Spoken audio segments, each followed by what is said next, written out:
오늘 우리에게 주시는 하나님의 말씀을 같이 읽겠습니다. 하나님의 말씀은 신약성경 마태복음 24장 32절부터 51절까지 말씀입니다. 신약성경 마태복음 24장 32절에서 51절까지 말씀, 제가 가진 성경은 신약성경 42쪽입니다. 신약성경 42쪽, 마태복음 24장 32절에서 51절까지 말씀을 조금은 긴 구절이지만 저하고 함께 교독하도록 하겠습니다. 제가 먼저 32절을 읽습니다. 무화과 나무의 비유를 배우라. 그 가지가 연하여 지고 잎사귀를 내면 여름이 가까운 줄을 아나니,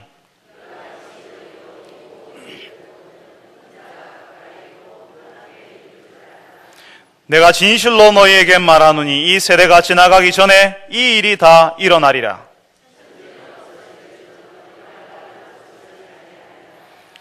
그러나 그 날과 그 때는 아무도 모르나니 하늘의 천사들도 아들도 모르고 오직 아버지만 아시느니라.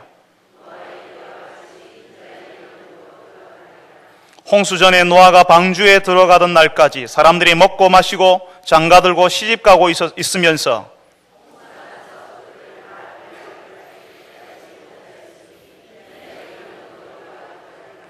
그때에 두 사람이 밭에 있음에 한 사람은 데려가고 한 사람은 버려둠을 당할 것이요.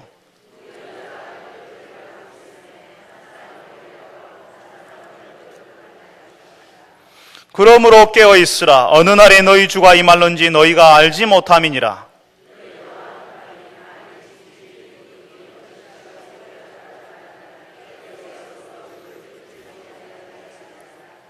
이러므로 너희도 준비하고 있으라. 생각하지 않은 때에 인자가 오리라.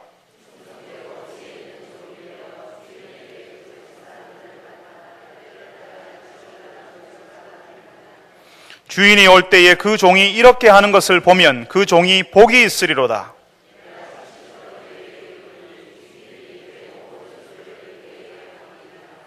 만일 그 악한 종이 마음에 생각하기를 주인이 더디 오리라 하여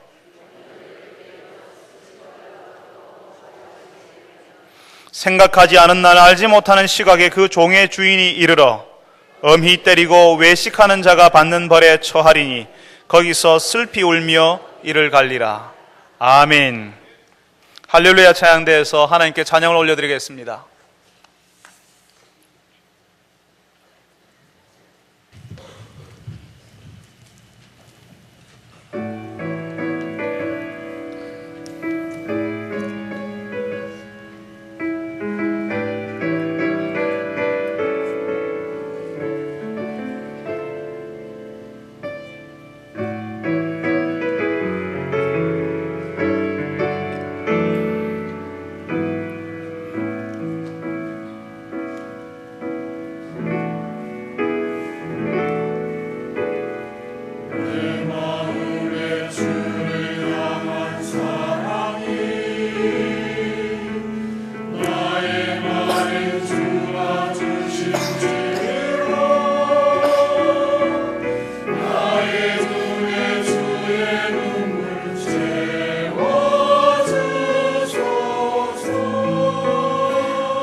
아멘.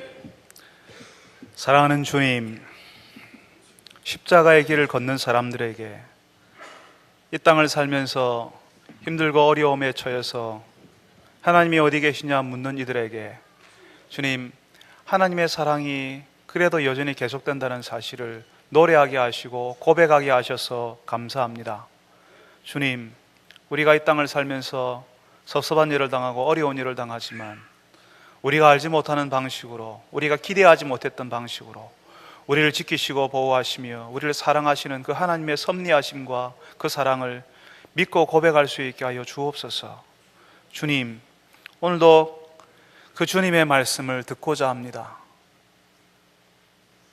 부족한 종을 세우셨는데 주님, 교회의 회중들에게 하시는 주의 말씀을 전하게 하시고 사랑하는 주의 백성들이 귀를 열어서 마음을 열어서 오늘도 말씀하시는 주의 음성에 귀를 기울이게 하여 주옵소서.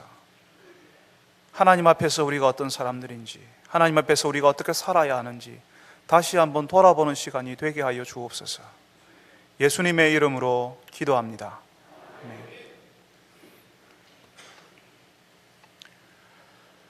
요즘은 젊은 청년들이 군대 가기가 참 힘들다고 합니다.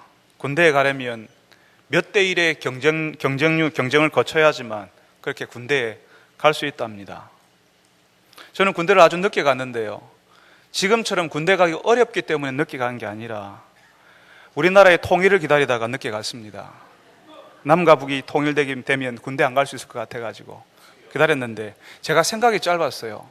남과 북이 통일되고 나면 두만강이나 압록강에 가서 경비를 서야 되는데 제가 그건 모르고 기다리다가 아주 늦게 군대를 갔습니다.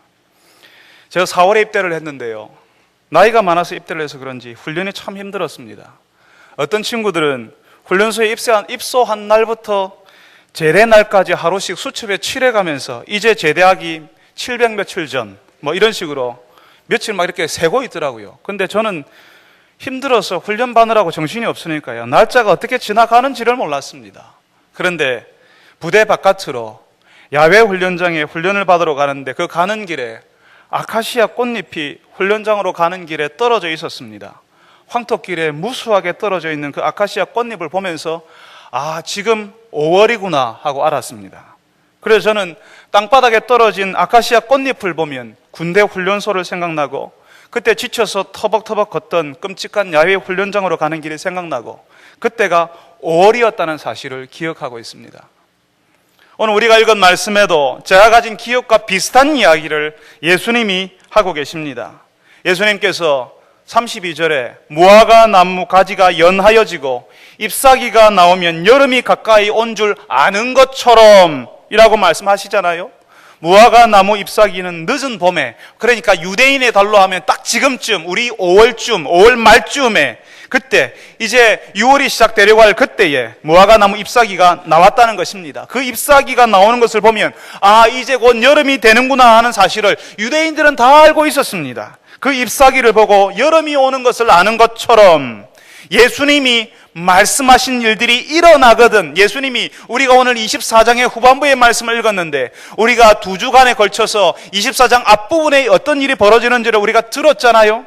예수님이 말씀하시는 그런 일이 일어나거든. 그러니까 전쟁의 소문을 듣고 기근과 지진이 일어난다는 소문을 듣고 거짓 그리스도, 거짓 선지자들이 일어나면 예수님이 다시 오실 때가 되었다는 사실을 알아라 라고 말씀하신다는 겁니다. 다시 말하면 그런 일이 일어나고 있으면 예수님이 언제 오셔도 이상할 것이 없다는 것입니다.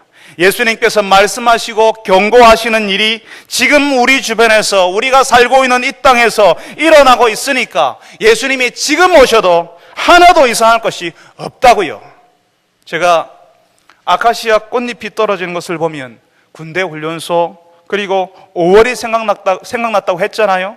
그것처럼 우리 주변에서 이단들이 일어나고 전쟁의 소문이 들리고 각종 재앙들이 우리 주변에서 일어나는 것을 볼 때에 예수 믿는 사람들을 향하여서 박해하는 사람들의 이야기, 예수 믿는 것 때문에 박해하는 사람들의 이야기가 들릴 때에 예수님께서 오신다는 약속이 생각나야 한다는 것입니다. 그런데 사람들은요, 예수님이 말씀하시는 이런 징조를 보고 알아라. 예수님이 말씀하시잖아요. 이런 징조를 보고 알아라.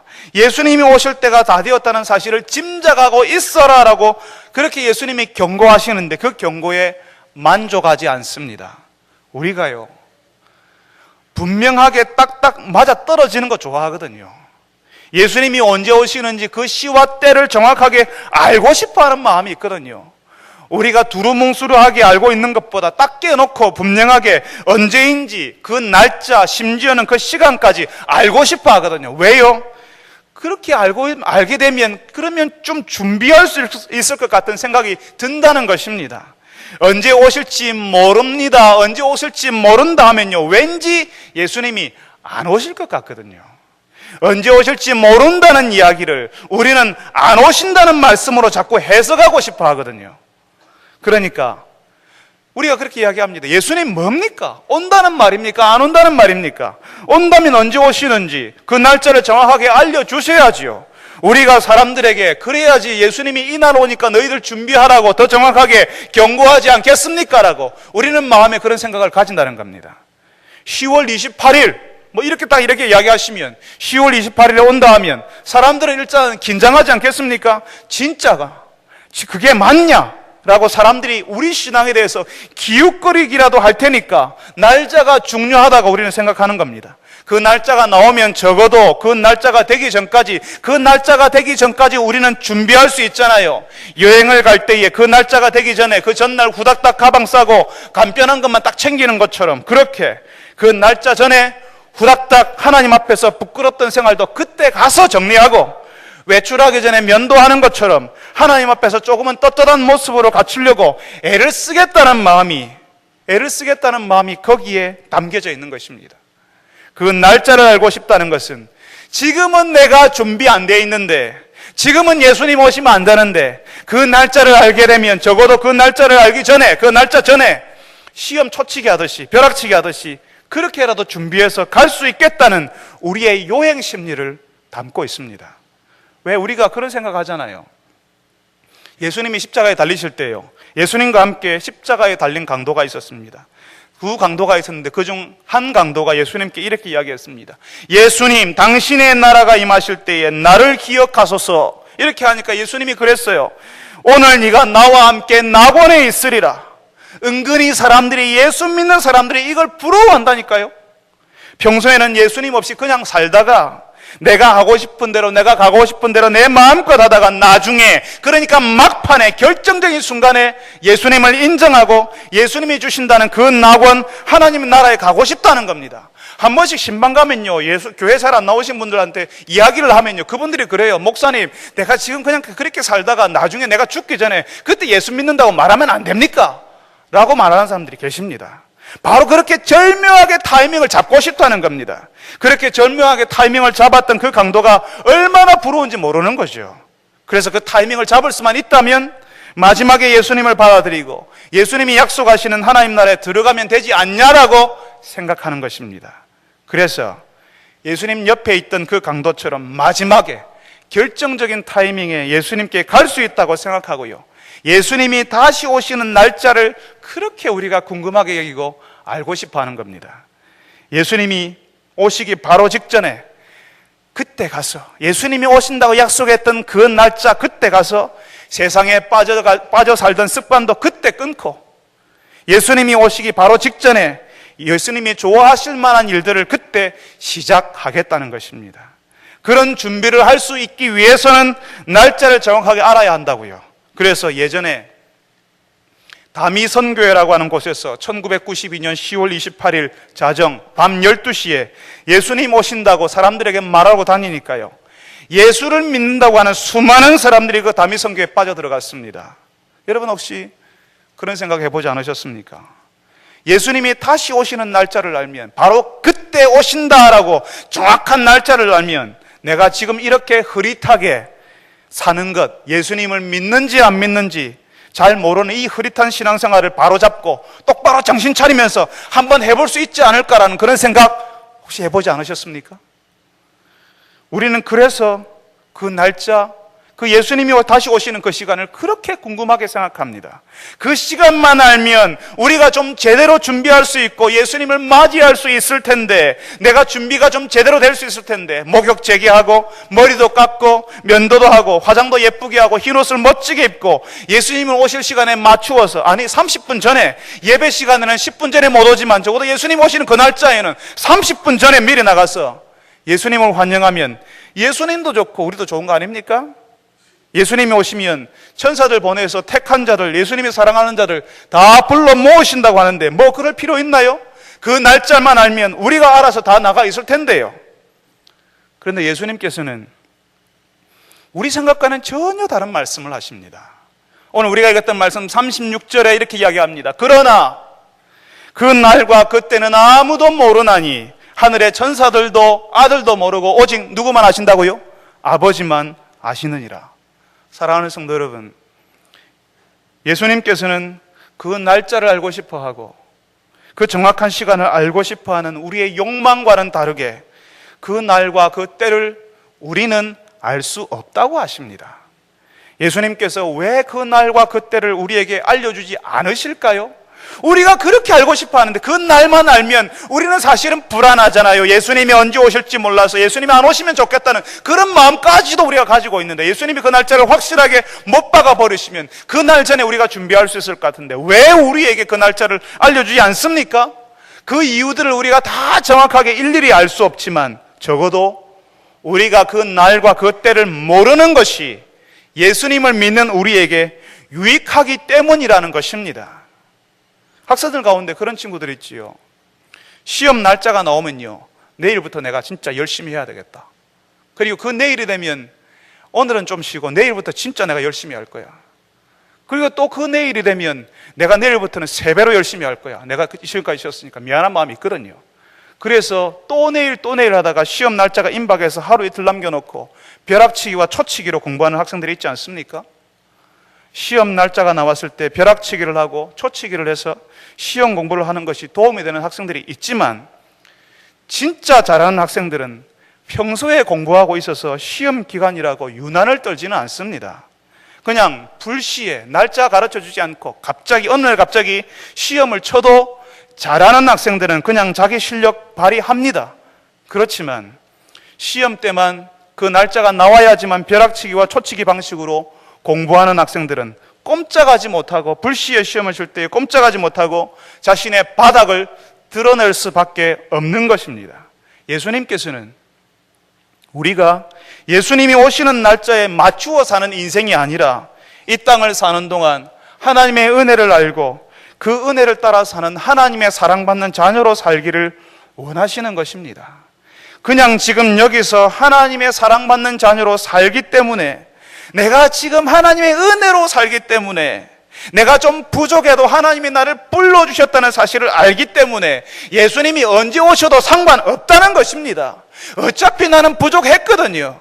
어차피 나는 문제 있는 사람이었거든요.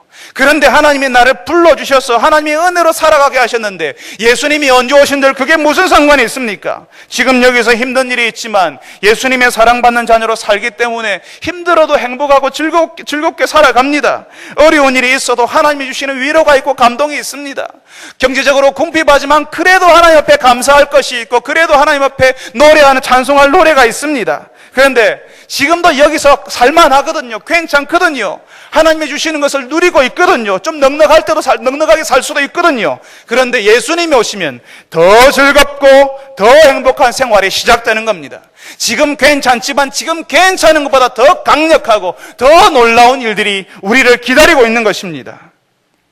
하나님의 자녀로 이 땅 위에 살면서 하나님의 나라를 미리 누리면서 이미 감사하고 살고 있는데, 예수님이 오시면 우리가 지금 경험하고 있는 그 즐거움과 행복을 넘어서서 우리 상상과 기대를 넘어서는 일이 벌어진다는 것입니다. 예수님을 믿는 사람들의 지금 생활과 앞으로가 그러하면 진짜 예수쟁이들이, 진짜 예수 믿는 사람들이 왜 예수님을 기다리지 않겠습니까? 예수님은 바로 우리가 그렇게 하나님의 사랑받는 자녀, 이 땅의 사람들에게 이미 하나님의 나라를 경험하며 사는 택한 자의 모습을 보여주기 원하시는 겁니다. 그러니까 사랑하는 성도 여러분, 예수님이 오시는 날짜와 때에 지나친 관심을 가지지 마시기 바랍니다. 그것보다 더 내가 지금 하나님의 사랑받는 자녀로 살아가고 있는가? 우리 아버지 하나님을 깊이 신뢰하고 하나님을 의지하며 살아가고 있는가? 내가 어려워도 힘들어도 하나님의 은혜 가운데 하나님 앞에 감사하며 하나님 앞에 감격하며 살고 있는가? 거기에 관심을 기울이시기를 바랍니다. 그냥 이 땅 위에서 하나님의 사랑받는 자녀로 하나님의 은혜를 누리면서 살게 하옵소서라고 기도하시는 여러분 되시기를 바랍니다. 여러분, 분명히 우리가 예수님의 다시 오심을 기다리면서 지금 여기서 하나님의 사랑받는 자녀로 살아야 하는데요, 사람들은 예수님이 오시는 때를 모른다 하면 예수님이 안 오신다는 말로 이해해버립니다. 예수님이 오신다는 말, 영광과 능력으로 다시 오신다는 말을 하면요, 이단들이 하도 자꾸 종말에 관한 이야기를 하고 예수님이 다시 오시는 이야기들을 하도 이단들이 더 많이 하니까 그런 말을 하면요, 우리가 이단인 줄 알아요. 그리고 우리가 그런 말을 하면요, 설마 그럴 리가, 세상이 이렇게 살기 좋은데 우리가 이렇게 넉넉하게 살던 때가 언제 있었냐고, 지금이 천국 아이가? 뭐 이런 식으로 이야기합니다. 우리나라도 있잖아요, 천당 다음에 분당이라고. 그렇게 다 살고 있으니까요, 괜찮으니까요. 옛날에 왕들보다 더 좋은 아파트에 살잖아요. 그러니까 괜찮다, 설마 예수님이 다시 오시겠나, 그런 말을 해버리는 겁니다. 그래서 예수님께서는 예수님이 오실 때가 마치 노아의 홍수 때와 비슷할 것이다 라고 말씀하십니다. 하나님께서 노아의 홍수로 심판을 하셨는데 그 홍수가 올 때에 사람들이 어떻게 하고 있었다고요? 38절과 39절에 이렇게 이야기합니다. 노아가 방주에 들어가던 날까지 사람들이 먹고 마시고 장가들고 시집가고 있었다고요. 홍수가 나서 다 멸할 때까지 깨닫지 못했다고 하십니다. 홍수가 와서 사람들 다 쓸어버릴 때까지 그냥 사람들은 평소에 하던 대로 먹고 마시고 장가들고 시집갔다고요. 그냥 익숙한 일상을 즐기고 하나도 이상하지 않는 시간들을 보내는 가운데 어느 날 갑자기 마지막이 찾아왔다는 겁니다. 그러니까 우리가 보기에는 이상한 징조가 나타나거나 지난밤 꿈조리가 참 이상했는데, 지난밤 꿈에 참 뒤숭숭했는데, 예감이 뭔가 이상했는데 그렇게 느껴지고 난 다음에 마지막이 찾아오는 것이 아니라, 예수님의 재림이 찾아오는 것이 아니라 그야말로 평소처럼 늘 하던 대로 내가 하고 있는 것을 하고 있을 때 홍수가 찾아오는 것처럼 그렇게 예수님이 다시 오신다는 것입니다. 여러분, 여기서요, 사람들이 먹고 마시고 장가들고 시집가고 있을 때 홍수가 찾아온 것처럼 예수님이 다시 오실 것이라고 하니까, 아이고 먹고 마시는 것도 안 하고 장가들고 시집가지 말고 오직 예수님만 기다리고 있어야 되겠네라고 생각하는 사람들이 있었고 지금도 있을지도 모르겠습니다. 먹고 마시고 시집가고 장가가는 것이 나쁜 것이 아닙니다. 예수님이 지금 그것이 나쁘다고 잘못하는 것이라고 말씀하시는 것이 아니라, 먹고 마시느라고 시집가고 장가간다고 하나님께 나오지 않는 사람들이 문제라는 것입니다. 사람들이 늘 이야기하지요. 한번 교회 한번 가볼까요? 내가 믿는 하나님 한번 믿어보면 어떻겠습니까? 하나님 앞에 나오면 어떻습니까? 할 때 그분들이 정중하게 이렇게 이야기합니다. 바쁘다고요. 먹고 사는 게 힘들다고요. 회사에서 계속 주일 예배도 못 드리게 나오라는데 나도 어쩔 수 없지 않냐라고 이야기합니다. 이제 갓 결혼해서 가정을 이루어서 생활에 변화가 생겨서 내가 힘들어서 교회 못 나가겠다고 이야기합니다. 이제 아이가 갓난아이가 있어서 생활에 변화가 생겨서 주일 예배 나오는 게 힘들다고요. 간밤에 아이가 잠 안 자고 버채어서 아이 돌보느라고 피곤한데 주일 아침에 잠 좀 넉넉하게 자줘야 되는 거 아니겠냐라고요. 지금 남편이 내가 교회 가는 거 싫어하는데 눈치 좀 봐줘야 되는 거 아니냐고, 그래서 하나님께 나오지 못하겠다고 이야기합니다. 요즘 분위기에서 다 그럴듯한 이유 아닙니까? 노아의 홍수 때 사람들이 그랬다는 것입니다. 그런 이유로 하나님께 나오지 못했고, 그래서 홍수 같은 것은 없을 것이라고 생각했다는 것입니다. 그냥 남들이 하던 대로 같이 먹고 마시고 시집가고 장가가고 가정 이루어 살고 먹고 살면서 열심히 살았는데 그냥 평범하게 살았거든요. 그런데 예수님의 말씀은 그렇게 살았던 사람들이 상상하지도 못했던 홍수가 들이닥친 것처럼 예수님의 다시 오심도 그럴 것이라고 말씀하시는 겁니다. 여러분, 지금 예수님께서 아주 무서운 말씀을 하고 계신다는 사실을 알아야 합니다. 그야말로 아주 평범한 일상을 즐기는데, 아주 평범하게 사는데 그냥 예수님의 날이 찾아온다는 것입니다. 그래서 그 다음 구절에 뭐라고 해요? 그냥 평범하게 우리가 일하고 있어요. 두 사람이, 예수님 당시에는 농사 짓는 데 아니었습니까? 두 사람이 그냥 밭에서 일하는데, 두 사람이 평범하게 밭에서 일하고 있었어요. 그런데 한 사람은 데려감을 당하고 한 사람은 남겨진다고 말씀합니다. 가정에서 곡식을 다듬기 위해서 여인들이 맷돌을 갈지 않습니까? 두 사람이 맷돌을 갈고 있었습니다. 그 이상한 거 하나도 아닙니다. 평범하게 그냥 늘 하던 대로 그날도 맷돌 갈고 있었습니다. 그런데 그 둘 중에 한 사람은 데려감을 당하고 한 사람은 어떻게 된다고요? 버려둠을 당한다라고 하지 않습니까? 평소에는 잘 모릅니다. 지난해나 먹고 사느라고 정신없고 교회 다니는 그 사람이나 내 교회 안 다니는 나나 주일마다 그 사람이 교회 간다고 할 때 참 희한하라고 생각했고, 그 사람이 교회 간다고 할 때 주일에 가게를 열면 한 달 가게세가 나오는데 그냥 주일에 문 닫는 그 사람 보면서 그 참 희한한 사람이네 그냥 넘어갔습니다. 아이들 학교 보내는 것 때문에 같이 걱정하고 대학 입시에 대해서 서로 정보 나누고 대학 시험 친다고 할 때 그 사람 교회 가서 기도한다는 이야기를 들었습니다. 그렇지만 내 아이는 하나님께 기도 안 해도 대학 갔으니까 하나님 안 믿는 것이 더 이익 아니냐고 생각했습니다. 그렇게 평범하게 지난해나 다 똑같은 거라고 그렇게 생각했는데 어떤 날이 찾아온다고요? 지난해나 다 똑같은 줄 알았는데 예수님의 날이 왔을 때 똑같지 않게 되더라는 것입니다. 구별이 찾아온다고요. 한 사람은 데려가고 한 사람은 남겨지고, 우리가 이 땅을 살아갈 때에 예수를 모르는 사람들이 볼 때에는 그 사람이나 나나 별 다른 것이 없어 보일지 모릅니다. 오히려 예수 믿는데 더 힘들게 살고 예수 믿는다고 하면서 저렇게 어려운 일을 당하는 것을 보니까 차라리 예수 안 믿는 내가 더 낫다고 생각할지도 모르겠습니다. 그런데 전혀 다를 것 없어 보이는 그 사람들이 예수님을 모르는 사람들과 확연하게 분리되는 일이 벌어진다고 예수님이 말씀하십니다. 전에 제가 이런 예를 한번 들은 적이 있습니다. 예전에 제가 중국에 여행을 갔다 온 적이 있거든요. 중국에서 한국으로 오는 비행기를 탔는데요, 그 비행기 안에서는 서로 조용하게 가니까 누가 한국 사람인지 누가 중국 사람인지 모르겠더라고요. 요즘은 TV, 인터넷이 있어가지고요, 또 한류가 워낙 위세를 떨치니까 중국 분들도요, 옷 입는 것이 거의 비슷비슷하잖아요. 한국 사람이나 중국 사람이나 미국 사람이나 옷 입는 것이 거의 비슷합니다. 그러니까 적어도 저는 한 비행기 안에 타고 있는데요, 그 안에 있는 분들이 중국 사람인지 한국 사람인지 저는 구분을 못 하겠더라고요. 비행기에 내릴 때쯤 되면요, 어디서 그런 멋진 선글라스를 구했는지 다 선글라스로 얼굴 가려버리대요. 그러니까 진짜 모르겠더라고요. 누가 한국 사람인지 중국 사람인지. 그런데 그 사람이 중국 사람인지 한국 사람인지 확실하게 구분이 되는 지점이 있더라는 겁니다. 비행기에 내린 사람들이 모두 어디를 통과해야 돼요? 출입국 관리 사무소를 다 통과해야 되는데 거기서 진짜 한국 사람이 누군지 중국 사람이 누군지 거기서 다 구분이 되더라는 겁니다. 겉으로 볼 때는 지난해나 다 똑같이 보이고 그 사람이 말을 하기 전에는 한국 사람인지 중국 사람인지 몰랐지만 내가 보기에는 그 사람이 더 한국 사람처럼 보였지만 마지막에 가는 길이, 마지막에 들어가는 입구가 가죽에 서게 되는 줄이 달라지게 되는 겁니다.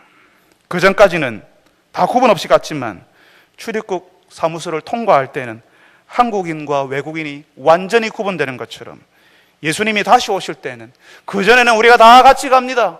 별다른 구분 없이 같이 가지만 예수님이 다시 오실 때에는 예수님을 믿고 의지하던 사람들과 그렇지 않은 사람이 구별된다는 것입니다. 그 말씀을 예수님께서 오늘 우리가 읽었던 마태복음 24장 말고 13장에서도 이야기하셨습니다. 알곡과 가라지를 구별하시겠다. 또 그물을 쳐놓았는데 그 그물에서 좋은 고기는 그릇에 담고 그렇지 않은 것은 다 던져버리시겠다라고 말씀하셨습니다. 혹시 여러분 가운데 예수 믿는 것이나 안 믿는 것이나 별 다른 게 있냐? 내가 보니까 예수 믿는 사람이나 나나 별 다른 거 없이 없는 것 같은데라고 그렇게 생각하고 계셨던 분들 계시지 않습니까? 지금은 여러분의 눈에 아무런 구별이 보이지 않을 수도 있습니다. 오히려 예수 안 믿고 그냥 예수 없이 살아가는 것이 편안하고 더 이익이 되고 약삭 빠르게 잘 살아가는 것처럼 보일 수도 있습니다. 그냥 다른 사람들처럼 먹고 마시고 시집 장가 가듯이 평범하게 사는 것이 낫다고 생각하고 하나님 없이 살다가 오늘 어쩌다가 오늘 이 예배에 나오셨을 수도 있습니다. 그런데 예수님이 말씀하시는 것은 그렇게 평범한 일상의 생활 가운데 갑자기 예수님이 찾아오시고 예수 믿는 사람들과 그렇지 않은 사람들을 구별하는 때가 온다고 말씀하십니다.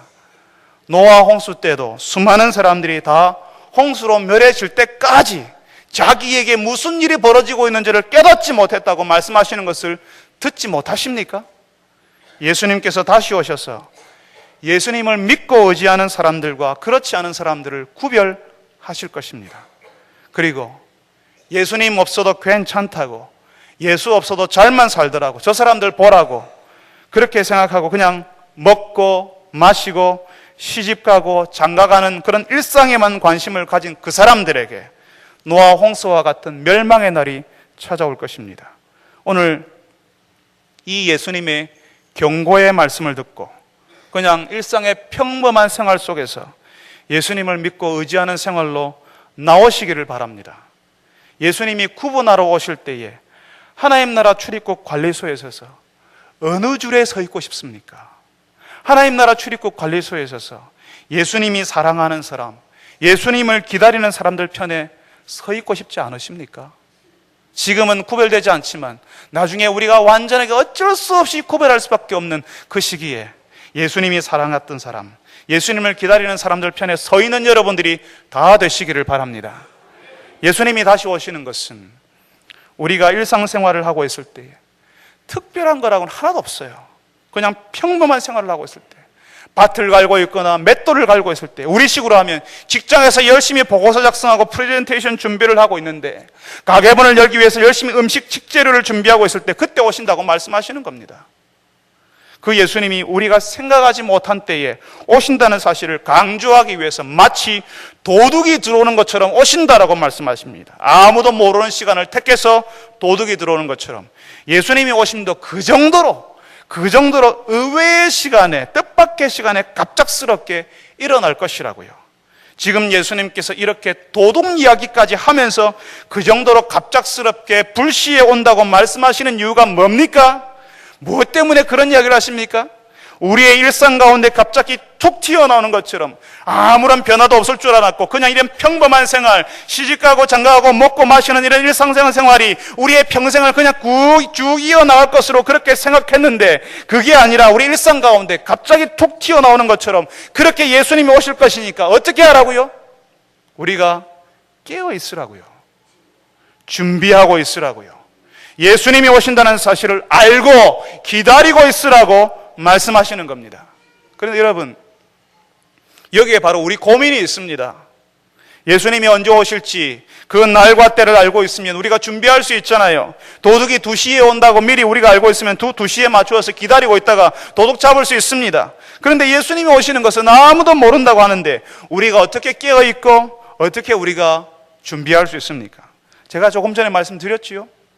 예수님이 우리에게 그 날과 때를 알려주지 않으시는 것은 진짜 예수 믿는 사람으로 우리가 이 땅 위에서 살기 원하시기 때문이다 말씀드렸습니다. 언제 예수님이 오시든지 괜찮은 사람, 예수님이 언제 다시 오셔도 괜찮은 사람, 하나님의 사랑받는 자녀로 어차피 내가 부족했고 내가 여전히 문제 많았는데 하나님이 불러주셨는데 지금도 여전히 내가 문제 조금 가지고 있어서 그것 때문에 하나님 내가 조금 더 완벽해지지 못했는데 예수님 지금 오시면 어떡해요? 라고 하는 그런 불안한 마음을 가지고 있어도 괜찮다는 겁니다.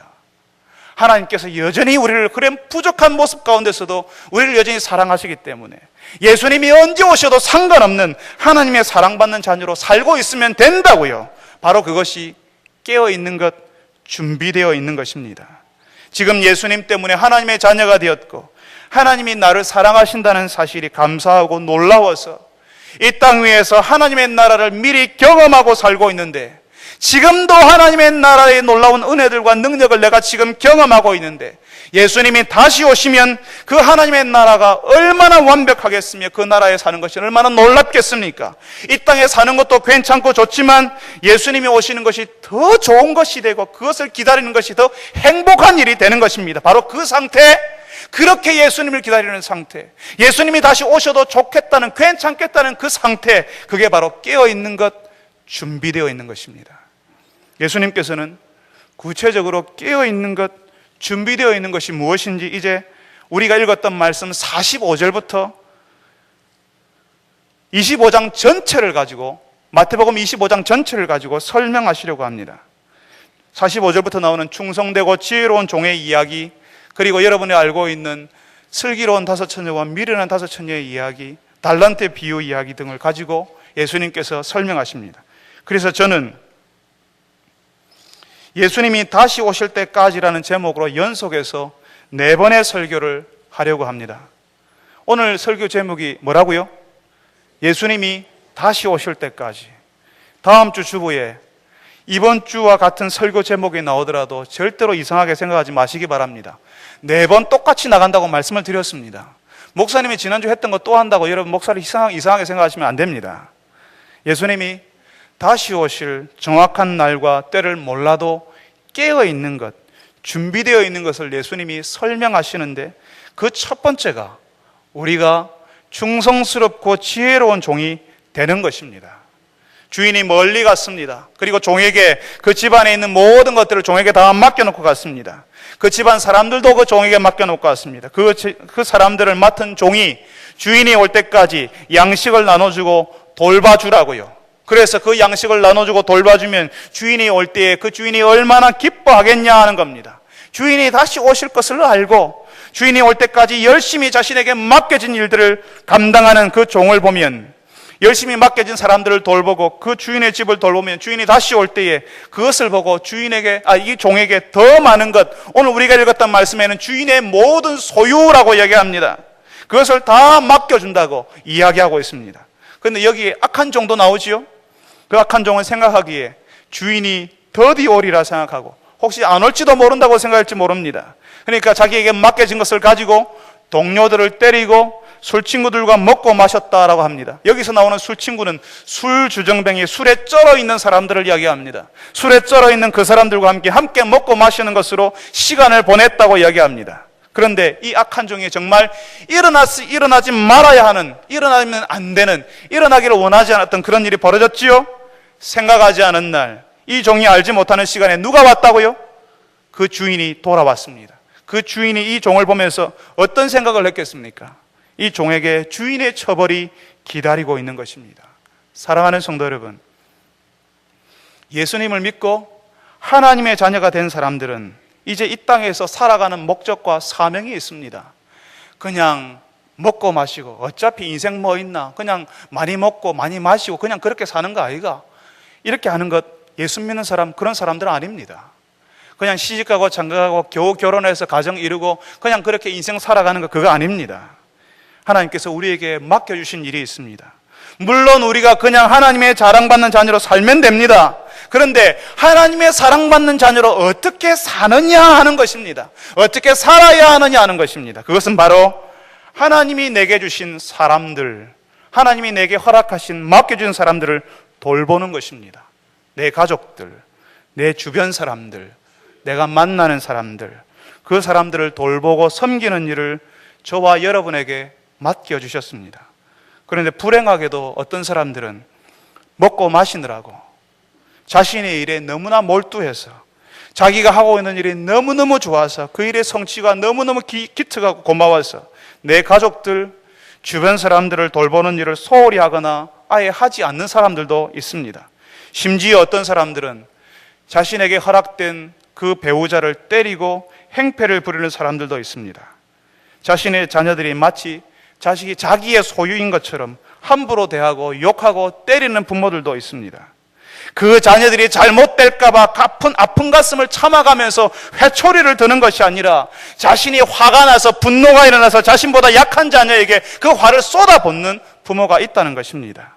예수님께서 다시 오실 때에 그 사람들을 향하여서 뭐라고 부르신다고요? 악한 종이라고요. 예수님께서 다시 오실 때까지 예수님이 우리에게 맡겨주신 사람들이 있습니다. 내 남편, 내 아내, 내 자녀들, 그리고 학교와 직장에서 만나는 사람들, 교회에서 함께 섬기는 믿음의 식구들, 사랑방 가족들, 전도의 회원들, 이분들 섬기고 돌보라고 하십니다. 우리가 몰랐을 수도 있습니다. 내가 하는 일이 그런 일이었는지를 몰랐을 수도 있습니다. 그런데 이제 알았잖아요. 이제 여러분들이 아셨잖아요.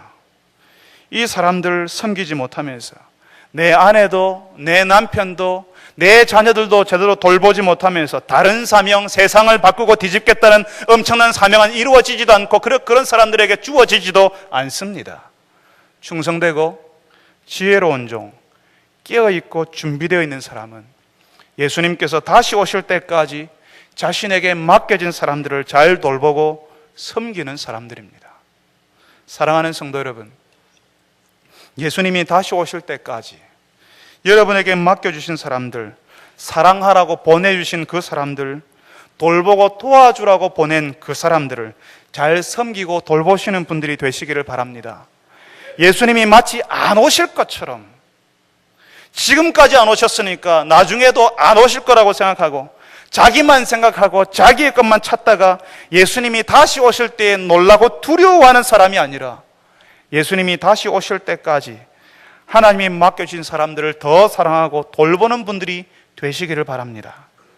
여러분에게 맡겨진 사람들을 돌보고 사랑하여서, 그 사랑으로 예수님이 맡겨주신 사람들을 돌보고 사랑하여서 예수님이 다시 오신다는 사실을 기억하는 여러분, 이렇게 열심히 사랑하고 돌보는, 그렇게 사랑하는 이유가 우리가 예수님을 기다리는 사람들이기 때문이라는 사실을 이 땅에 보여주시는 여러분 되시기를 간절히 바랍니다. 우리 같이 한번 기도합시다. 우리 이렇게 한번 기도할까요? 하나님, 예수님이 오시는 날짜와 시간에 관심을 가지는 것이 아니라 내가 지금 예수님을 의지해서 살고 있는 사람입니까? 하나님의 사랑받는 자녀로 하나님의 나라를 미리 살고 경험하고 있습니까? 내가 하나님 나라의 백성으로 살고 있는지 거기에 관심을 가지게 하여 주옵소서라고 기도합시다. 우리 가운데는 방문하신 분도 계시고 아직 예수 그리스도를 그 마음에 인격적으로 주인으로 하나님으로 모시지 않은 분도 여기에 있는 줄 압니다. 지금은 우리가 다 구별 없이 살지만 나중에 예수님이 다시 오실 때에는 믿는 자와 믿지 않는 자의 구별이 일어난다는 사실을 알고 지금 바로 여기서 예수님, 나도 예수 믿게 하여 주옵소서, 나도 예수 믿는 생활을 할 수 있게 도와주옵소서라고 기도할 수 있기를 바랍니다. 예수님이 다시 오실 때까지 예수님이 원하시는 충성스럽고 지혜로운 종, 하나님이 나에게 사랑하러 맡겨주신 그 사람들 사랑하고 돌보는 사람 되게 하여 주옵소서. 주님, 내가 이때까지는 잘 못했습니다. 그렇지만 이제는 이 말씀을 들었으므로 내 주변에 있는 사람들, 내 가까이 있는 사람들 열심히 섬기고 사랑하는 사람이 되게 하여 주옵소서라고 우리 다 같이 한번 한 목소리로 기도합시다. 거룩하신 아버지 하나님, 우리가 주의 말씀을 듣습니다. 주님, 우리가 주 앞에 준비되어 있는 것 같지 않아서 그 날짜를 알고 싶었고 그 시간을 알고 싶었고 그 전에 지금은 그렇게 살다가 나중에 그 날짜가 다 되면 나의 생활을 끊어버리고 그때 바로 한번 해버리라 미루고 왔던 그런 생활들을 우리가 했습니다. 주님, 이제 저희들이 언제 예수님이 찾아오셔도 상관없는 하나님의 사랑받는 자녀로 살아갈 수 있게 하여 주시옵소서. 예수님이 다시 지금 예수님이 오지 않아도 즐겁고 예수님이 오시면 더 놀랍고 행복한 시간이 기다리고 있음을 알고 예수님을 기다리는 사람, 예수님의 사람으로 저희들이 이 땅 위에 살아가게 하여 주시옵소서. 주여, 구하 없는 것은 오늘도 예배의 자리에 찾아온 분들 가운데 주님, 아직 예수 그리스도를 주로 받아들이지 못하고 그 예수님과 함께 동행하는 생활을 하지 못하는 분들이 있습니다. 나중에 우리가 지금은 구별 없이 살아가지만 나중에 우리에게 구별하는 날이 오게 된다는 사실을 알고 자신의 마음을 하나님께 드리며 예수님의 은혜에 기대는, 예수님을 믿고 바라는 주의 백성들이 될 수 있도록 도와주시옵소서. 결단하게 하여 주옵소서. 결심하게 하여 주옵소서. 예수님을 아는 자리로, 예수님을 알고자 하는 소원을 가진 자리로 나올 수 있게 하여 주시옵소서. 주님이여, 구하 없는 것은 예수님이 다시 오실 때까지 하나님이 우리에게 맡겨준 그 사명, 우리에게 붙여주신 그 사람들, 우리 곁에 두신 그 사람들, 하나님이 허락하신 그 사람들 사랑하며 돌보며 섬기며 사는 저희들이 되게 하여 주옵소서. 내 주변에 있기 때문에 함부로 할 수 있는 그런 사람들이 아니라 더 귀히 여기고 더 아끼고 더 돌보아야 한다는 사는 그 사실을 깨닫고 그분들을 절심으로 섬기며 하나님께서 허락하신 선물임을 알고 돌보며 사랑하며 섬기는 저희들이 되게 하여 주옵소서. 착하고 충성된 종이었다는 이야기를 들을 수 있는 저희들이 되게 하여 주옵소서. 사랑하는 주님, 예수님이 다시 오신다는 그 말씀이 참 놀랍고 감사하고 고맙습니다. 지금도 이 땅 위에서 우리가 하나님의 은혜를 누리며 이 땅 위에서 마치 하나님의 나라를 사는 것처럼 살고 있지만 예수님이 오시면 우리가 더 기쁘고 더 감사하고 더 즐겁고 행복할 수가 있겠습니다. 우리가 지금 이 땅 위에서 재난을 만나고 어려움을 만나고 고통스러운 시간들을 통과하지만 그 가운데에서도 감동이 있고 위로가 있는데 이제 예수님이 다시 오시면 우리가 지금 여기서 경험하는 감동과 위로와는 비교할 수 없는 은혜가 우리에게 있기 때문에 예수님이 다시 오시는 것을 기다립니다. 예수님이 언제 오셔도 우리 상관없이 하나님의 사랑받는 자녀로 살 수 있도록 도와주옵소서. 주님, 우리 가운데 아직 예수님을 알지 못하고 예수님 앞에 나오지 못하며 머뭇거리며 주저하는 분들이 여기에 있는 줄 압니다. 주님, 지금은 구별되지 않고 지금은 예수 믿지 않는 것이 오히려 더 이익인 것처럼 보이고 괜찮은 생활인 것처럼 보이지만 나중에는 우리가 평범한 일상 가운데 그냥 그렇게 살아가는 동안에 어느 날 갑자기 우리에게 예수님께서 오신다는 사실을 기억하게 하시고, 주님, 예수님께 돌아오며 예수님께 우리의 마음을 돌려드리는 그런 생활 결심하고 결단할 수 있는 은혜 허락하여 주시옵소서. 주님, 예수님이 다시 오실 때까지 우리에게 허락된 분들 섬기며 사랑하며 살게 하여 주시옵소서. 그리하여서 그때는 하나님의 나라가 완전히 이루어질 때에는, 예수님이 다시 오실 때는 그렇게 사랑했던 사람들, 그렇게 사랑하기로 연습하면 노력했던 그 사람들이 다 하나님의 나라에 들어가 있으니 그 나라가 얼마나 복되며 감사한 나라가 되겠습니까? 주님, 그 나라에 우리도 들어가 있게 하여 주시옵소서. 예수님의 이름으로 기도합니다. 아멘.